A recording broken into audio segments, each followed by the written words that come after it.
नमस्कार छात्रों।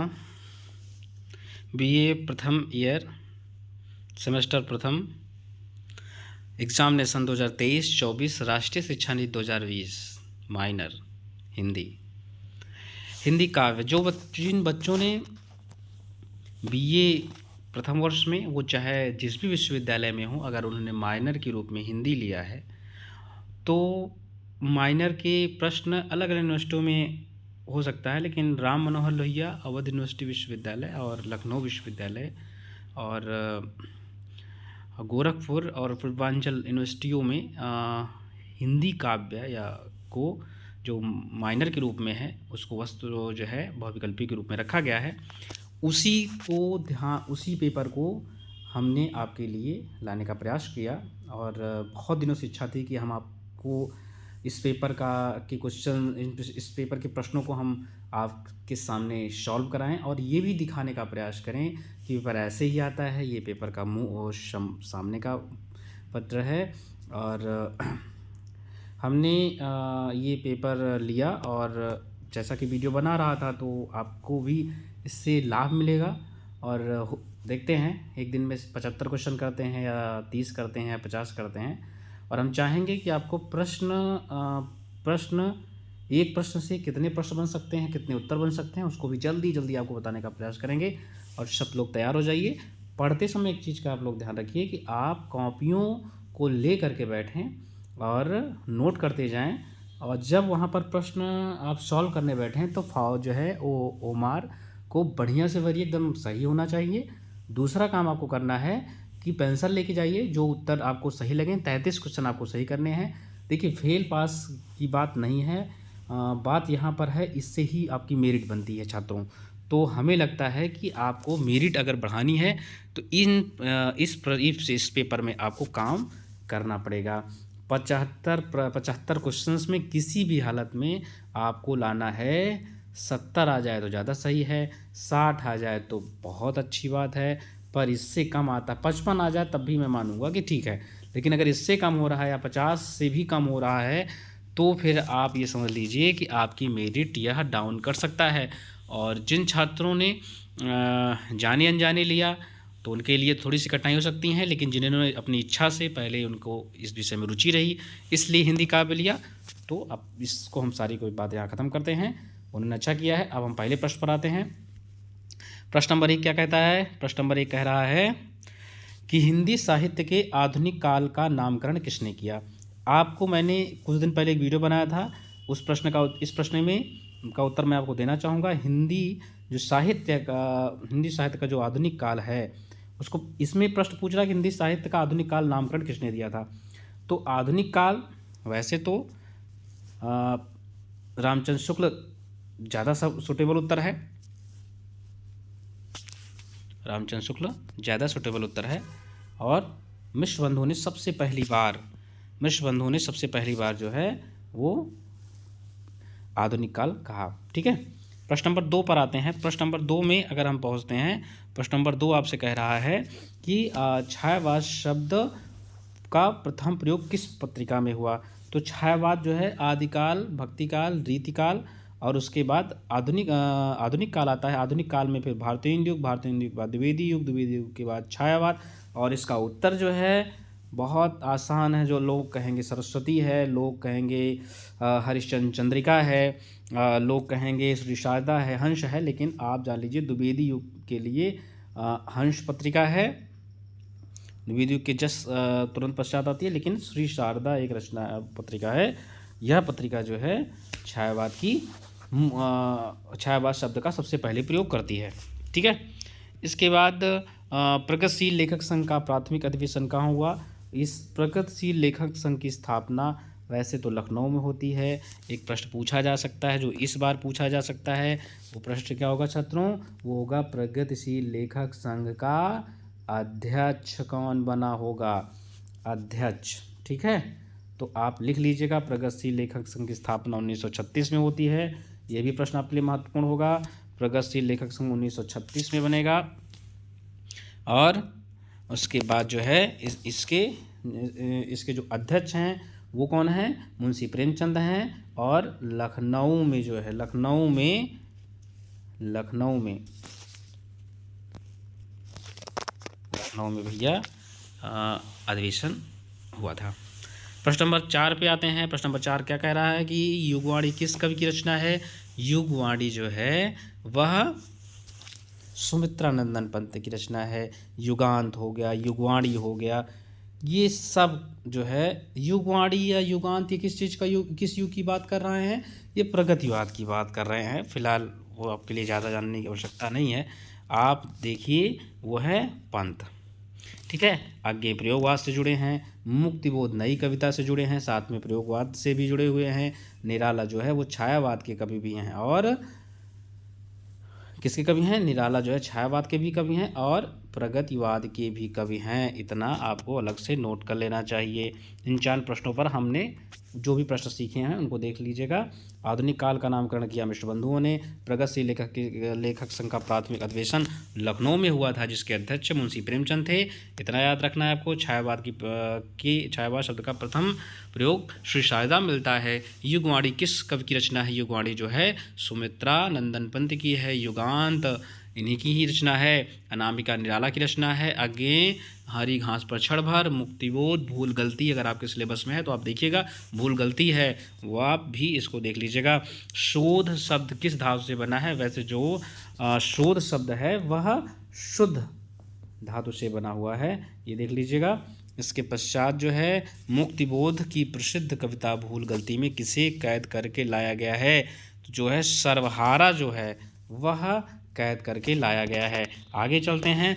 किस विषय में शोध का प्राथमिक चरण, किसी विषय में शोध का प्राथमिक चरण क्या होता है? तो भैया सबसे पहले जो है वह क्या होता है? सबसे पहले विषय का चयन होता है। विषय चयन यानी विषय का निर्धारण किया जाएगा, उसके बाद उसकी रूपरेखा बनाई जाएगी, फिर प्रतिवेदन दिया जाएगा, फिर उसके बाद आपने शोध जो किया है उस पर आप व्याख्या प्रस्तुत करते हैं। तो भैया आप ये देख लीजिएगा, ठीक है। बिना विषय के चयन के, विषय के निर्धारण के आप किसी विषय पर कोई रूपरेखा या सब नहीं बना सकते हैं, ठीक है। अज्ञे की कविता कलगी बाजरे की किस संग्रह में है? तो अज्ञे की कविता कलगी बाजरे की हरी घास पर क्षण भर में है। ये उत्तर इनका जिसका भी प्रश्न है ये सही है, ठीक है छात्रों। इसके पश्चात जो है थोड़ा सा हाँ इसके बाद भाषा उस तिकड़मी दरिंदे का दौर है जो सड़क पर है और सड़क पर और है, संसद में और है। अर्थात ये पंक्ति जिसकी पूछी जा रही है, ये पंक्ति बिल्कुल एकदम सही है। ये पंक्ति जो है वह धूमिल की पंक्ति है छात्रों। ये संसद से सड़क तक ये इनकी रचना है, उसी से ये है, आपको इतना जानना है। ये धूमिल की रचना है, ठीक है। थोड़ा सा और आगे चलते हैं। अजिर मतलब होता है वैसे चिंतनशील भी हो सकता है काव्य में। अजिर शून्य, इसको आप देख लीजिएगा उत्तर क्या है, उसमें उत्तर लिखा होगा, और नहीं तो आप कमेंट करिएगा। इस प्रश्न का उत्तर हम कमेंट में देना चाहेंगे। हिंदी साहित्य में प्रेम का कवि किसने? काफ़ी जल्दी में मैंने वीडियो बनाया था और मैंने वहाँ पर भविष्य के प्रश्न में बताया था कि प्रेम का मतलब पीर किसे कहा जाता है। तो पीर जो है मैंने कहा था प्रेम संत का प्रेमाश्रय काव्य धारा में जो पीर है उसे वो कहा जाता है किसको? वो कहा जाता है गुरु को कहा जाता है। मैंने बताया था जो गुरु होता है, गुरु वह क्या होता है? वह होता है पीर, ठीक है। लेकिन यहाँ पर थोड़ा सा परिवर्तन होगा। प्रेम का पीर किस कवि को पूछा है? तो भैया प्रेम का पीर जो है वो घनानंद का हैं। घनानंद को प्रेम का पीर कहा जाता है। बिहारी रीत सिद्ध के कवि हैं। सूरदास जो कृष्ण काव्यधारा के कवि हैं और ये अष्टछाप के दूसरे कवि हैं। केशवदास की कृति कविप्रिया का संबंध निम्नलिखित में किससे है? रस से है या अलंकार, छंद या समास से? तो केशवदास की कृति कविप्रिया का संबंध मैंने छात्र क्लास कक्षा में बताया हुआ है और आपको फिर से बता रहा हूँ। कविप्रिया जो है वह अलंकार से संबंधित है, अलंकार से संबंधित है, ठीक है। आगे चलते हैं हम लोग अगले प्रश्न पे। सालत है नटसाल सी क्यों हूँ निक्षत नाही, मनमथ नेजा नोक सी खुशी खुशी जी माही, ठीक है। तो सी है, इसलिए सी का तो भैया इसमें क्या लगना चाहिए, खुशी खुशी, वैसे तो यमक अलंकार है। ठीक है, अब आप अलंकारों को देखिए यहाँ पर और देखिएगा, मुझे बताइए कि अलंकार में इसमें कौन सा अलंकार होगा। ठीक है, ये आपको आराम से मिल जाएगा और इसका भी उत्तर आप कमेंट करिएगा। एक है रामचरितमानस में सामाजिक संबंधों की मंजूषा किस कांड को कहा जाता है, और सामाजिक संबंधों की मंजूषा, ठीक है, अयोध्या कांड में जो है सामाजिक संबंधों का निर्वाह बड़े अच्छे तरीके से माता कैकेयी के द्वारा, माता कौशल्या के द्वारा, माता सीता के द्वारा और राम जी के द्वारा, दशरथ जी के द्वारा, बहुत सारे लोगों के द्वारा जो है सामाजिक संबंधों का निर्वाह होता है। तो अयोध्या कांड के लिए है। ठीक है, हिंदी की तूती किस कवि को कहा जाता है। हिंदी की तूती जो है, जैसा कि इसमें उत्तर लगा हुआ है, ये नहीं सही है। इसमें सही होगा वो है अमीर खुसरो। ठीक है, अमीर खुसरो जो हैं वो हिंदी की तूती कहे जाते हैं, यानी कि हिंदी का तोता कहे जाते हैं, हिंदी में बोलने वाले कहे जाते हैं। इसका मतलब इतना ही है। बस आगे चलते हैं हम लोग। विद्यापति मैथिल कवि हैं, इनको और गोरखनाथ जो है वो नाथ संप्रदाय के विस्तार या प्रवक्ता के रूप में जाने जाते हैं। घनानंद रीतमुक्त शाखा के कवि हैं। हिंदी साहित्य का प्रथम इतिहास का लेखन किस भाषा में किया गया। ये प्रश्न बहुत चर्चा में रहता है, हर बार आता है, इसलिए पहला जो प्रयास है वह हुआ था फ्रेंच भाषा में हुआ था। किस भाषा में हुआ था, फ्रेंच भाषा में। हिंदी साहित्य का प्रथम इतिहास फ्रेंच भाषा में किसने किया, गारसा द तासी ने किया था। ठीक है, हिंदी साहित्य का वैज्ञानिक इतिहास, लेखक का नाम चयनित कीजिए। ठीक है, इसमें चयन करना है। वैज्ञानिक इतिहास किसने किया था, तो वैज्ञानिक इतिहास किया था छात्रों गणपति चंद्रगुप्त ने हिंदी साहित्य का वैज्ञानिक इतिहास लिखा। ठीक है, हिंदी साहित्य का आदिकाल नामक की जो पुस्तक है, ये अगले वाले प्रश्न में देखते हैं। इसमें जो है हिंदी साहित्य का आदिकाल, हिंदी साहित्य की भूमिका और हिंदी उद्भव और विकास, ये जो प्रश्न है, ये जो 3 पुस्तकें हैं, इसके रचनाकार हैं आचार्य हजारी प्रसाद द्विवेदी। मिश्र बंधु वाला आप इसको देख लीजिएगा, आप गूगल करिएगा, कैसे भी करिएगा, ये आप नोट्स में बना लीजिएगा। गणेश बिहारी, श्याम बिहारी और कृष्ण बिहारी है, देख लीजिएगा। ठीक है, ये आपको गणेश, श्याम और सुखदेव, गणेश, श्याम, सुखदेव इसमें है, गणेश और श्याम और सुखदेव, ये वाला डी वाला जो विकल्प है यही सही है। आचार्य रामचंद्र शुक्ल ने, मतलब इनकी रचना का नाम क्या है, इनकी रचना का नाम था मिश्र बंधु विनोद, और मिश्र बंधु ने हिंदी साहित्य का इतिहास लिखा था। 5000 कवियों का इसमें संग्रह किया था। बस कवियों का संग्रह किया, इसलिए वित्त संग्रह कहा जाता है, हिंदी साहित्य के इतिहास की श्रेणी में नहीं आता है। आचार्य रामचंद्र शुक्ल जो है, इतिहास ग्रंथ हिंदी साहित्य का इतिहास का प्रकाशन प्रथमतः किस संस्था द्वारा कराया गया था, तो कराया गया था, सबसे पहले आपको जानना चाहिए, ये एक रचना थी, एक रचना लिखी जा रही थी और उस रचना में एक भूमिका हिंदी शब्द सागर के बाद, हिंदी शब्द सागर आप लिख लीजिएगा, हिंदी शब्द सागर की भूमिका लिख रहा था, नागरी प्रचारणी सभा द्वारा कराया जा रहा था, और नागरी प्रचारणी सभा काशी द्वारा कराया जा रहा था, और इसी संस्था ने एक भूमिका लिखने के लिए दिया 3 लोगों को, उसमें से आचार्य रामचंद्र शुक्ल भी थे उनमें से, और उन्होंने उस भूमिका को संशोधित करके, परिवर्धित करके आगे उन्होंने उसे हिंदी साहित्य का इतिहास बनाया। 1929 में उसे प्रकाशित कर दिया। ठीक है, अब आगे चलते हैं प्रश्न नंबर 21 की तरफ। हिंदी का प्रारंभिक काल को चारणकाल संज्ञा किस साहित्य के इतिहासकार ने कहा था। हिंदी साहित्य के प्रारंभिक काल को चारणकाल किस साहित्य ने कहा भैया, इसका जो उत्तर है वह चारण काल किसने कहा, तो इसके जो पहला उत्तर है वो तो जॉर्ज ग्रियर्सन है, लेकिन इसमें जॉर्ज ग्रियर्सन है नहीं, तो चारण काल डॉक्टर राम कुमार वर्मा ने कहा। ये आप लोग नोट कर लिएगा, डॉक्टर राम कुमार वर्मा ने जो है वो चारण काल कहा था, इन्होंने आदिकाल कहा था। और अंतिम कौन है व्यक्ति, अंतिम व्यक्ति हाँ राम स्वरूप चतुर्वेदी, ये सब इन्होंने जो सबने कहा वही कहा। इसके बाद वो पृथ्वीराज राजशो में कुल कितने सर्ग हैं, जितनी भी रचनाएं आपके यहाँ दी, जैसे रामचरितमानस है, कामायनी है, पृथ्वीराज राजशो है, और और जो रचनाएं आपके यहाँ होंगी उन रचनाओं के जो अंश हैं उनमें कितने सर्ग हैं, कितने खंड हैं। जैसे कामायनी में 15 सर्ग है, पृथ्वीराज रासो में 69 यानी 69, ठीक है। तो 69 सर्ग हैं, ये आप देख लीजिएगा। और जैसे कामायनी में 15 सर्ग हैं और रामचरितमानस में 7 कांड हैं। इसको आप थोड़ा सा ध्यान रखिएगा, ये सब प्रश्न बनेंगे, इसको अलग से नोट कर लीजिएगा। इसको अगर हो सकता है मैं किसी दिन बैठ करके जो भी इम्पोर्टेंट लगे, जो भी महत्वपूर्ण होगा, उसको मैं आपके लिए जल्द से जल्द बनाने का प्रयास करूंगा। इस पर 1-2 प्रश्न बनना ही बनना है। परमाल रासो आला खंड के रचयिता का नाम क्या है, पहली चीज़ जान लीजिए। जो प्रश्न इस साल बन सकता है कि आला जो जगनिक हैं, जगनिक, ठीक है, जगनिक द्वारा जो रचना रची गई है परमाल रासो, उसे आला खंड भी कहा जाता है।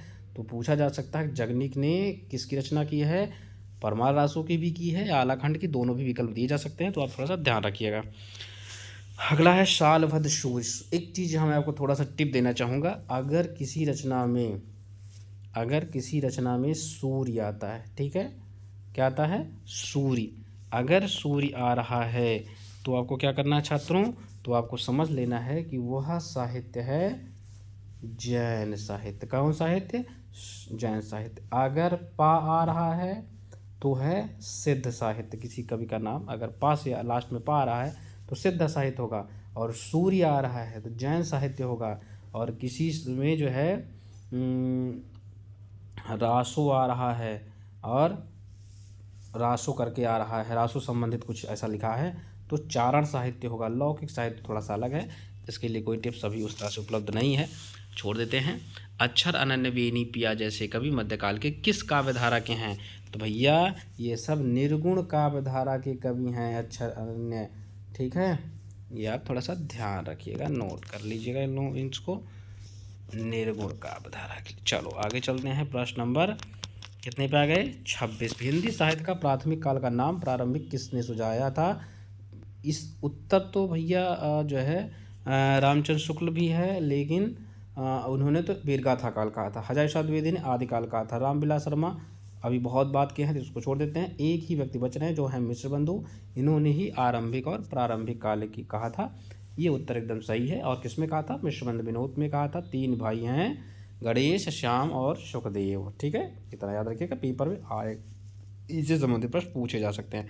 कनफटा योगियों का संबंध किस संप्रदाय से है, तो बच्चों इसके लिए उत्तर देखो, पहले उत्तर आ गया और उत्तर बच्चे ने लगाया भी था। नाथ पंथ को जो है कनफटा कहा जाता था, और सूफी जो है वो फ़कीर होते थे, सिद्ध जो है वो सिद्ध के रूप में ही आते थे, गृहस्थ थे, गाना गाते थे और विचार, बहुत सारी चीज़ें इनके ईश्वर को प्राप्त करने के कई सारे रास्ते थे, उसमें बहुत सारी चीज़ों को हमको ध्यान देना पड़ता है। तो कनफटा होते थे और हठ योग को मानने वाले थे, ऐसे। इसके पश्चात हम रीतिकाल का नामकरण श्रृंगार काल करने का प्रस्ताव किसका है। रीतिकाल के नामकरण, आदिकाल का नामकरण पूछा जा सकता है आपसे, और रीतिकाल का भी नामकरण पूछा जा सकता है। तो आप इसको देख लीजिएगा, मैं आपको बता रहा हूँ। रीतिकाल को श्रृंगार काल किसने कहा भैया, विकल्प के आधार पर देखते हैं। रीतिकाल जो है इन्होंने विश्वनाथ प्रसाद मिश्र ने रचना किया है हिंदी साहित्य के अतीत, हिंदी साहित्य के अतीत में उन्होंने श्रृंगार काल कहा, एक उत्तर मिल गया। मिश्र बंधुओं ने क्या कहा, मिश्र बंधुओं ने इसे अलंकृत काल कहा, उनके हिसाब से अलंकार ज़्यादा था। विश्वनाथ प्रसाद मिश्र के हिसाब से बहुत सारी श्रृंगारिक रचनाएं थी, 2 मिल गया। इसके बाद जो है रमाशंकर शुक्ल के द्वारा छात्रों वो है रसाल, यानी इन्होंने कहा था कला काल, ठीक है, बहुत सारी कलाएं हुई हैं, ये कहा, बस इतना आप समझिए। और ये बच रहा है आपके लिए आचार्य शुक्ल ने रीतिकाल को क्या कहा था, रीतिकाल को इन्होंने रीतिकाल ही कहा था, ठीक है। ये हो गया, प्रश्न नंबर 27 हो गया। उसके बाद 28 पे हम आते हैं। रीति मुक्त कवि नहीं है, चयनित करना है, यानी आपको रीति मुक्त कवि ढूंढना है। तो घनानंद कौन है, घनानंद जो है रीति मुक्त हैं, सुजान से प्रेम करते हैं, स्वच्छंद रचनाएं रचते हैं, ठीक है। इन्हीं की रचना जो है सुजान सागर है, और रचनाएं भी देख लीजिएगा। आलम हैं इनकी, आलम भी हैं, बोधा भी हैं, और एक है ठाकुर, ठीक है, सेनापति नहीं है, सेनापति रीतिबद्ध और श्रृंगारिक कवि हैं। ठीक है, छोड़ दीजिए। प्रकृति प्रेमी कवि कहे जाते हैं, इतने आपके सिलेबस में नहीं, इतना जानने की आवश्यकता नहीं है। एक रचना यह भी है, संदेश रासक किस काल के से संबंधित है। संदेश रासक बच्चों संबंधित है आदिकाल से। ठीक है, ये ऐसे प्रश्न पूछे जा सकते हैं कि कौन सी रचना किस काल से संबंधित है। निम्नलिखित में से कौन सी प्रवृत्ति आधुनिक नहीं है। ठीक है, आधुनिक प्रवृत्ति नहीं है, विचार करने वाला प्रश्न है। जैसे भावना प्रधान भी हो सकता है। यथार्थ अभिव्यक्ति आधुनिक काल में होती है। वह भौतिक वैचारिक अभिव्यक्ति इस काल में भी है। बौद्धिक एवं तार्किक अभिव्यक्ति कम सही कौन सा है, तो इसमें आप स्वयं विचार कर लीजिएगा कौन सा सही है। ए भी सही हो सकता है और सी भी सही हो सकता है। यूनिवर्सिटी ने क्या सही किया वो जाने आप। इन सारे प्रश्नों से हमारा 30 से 31 प्रश्न हो गया है। आप अगर आपको और चाहिए तो मुझे बताइए, मैं आगे इसको सॉल्व करूँगा। और सभी लोग अपने अपने कमेंट्स ज़रूर दें। सब्सक्राइब बहुत ज़रूरी नहीं है, करेंगे ठीक है, नहीं करेंगे तो कोई समस्या की बात नहीं है। अगर आपको वीडियो आगे चाहिए और आपको लगता है कि इससे कुछ हेल्प मिल रही है तो मुझे लाइक करिए, सब्सक्राइब भी कर सकते हैं आप। और अपने उत्तर मुझे दीजिए कि आपको और क्या चाहिए। मैं जल्द ही आपको इसके आगे का वीडियो देने का प्रयास करूँगा। हो सकता है कल ही मिल जाए आपको। नमस्कार छात्रों, पढ़ते रहिए आप।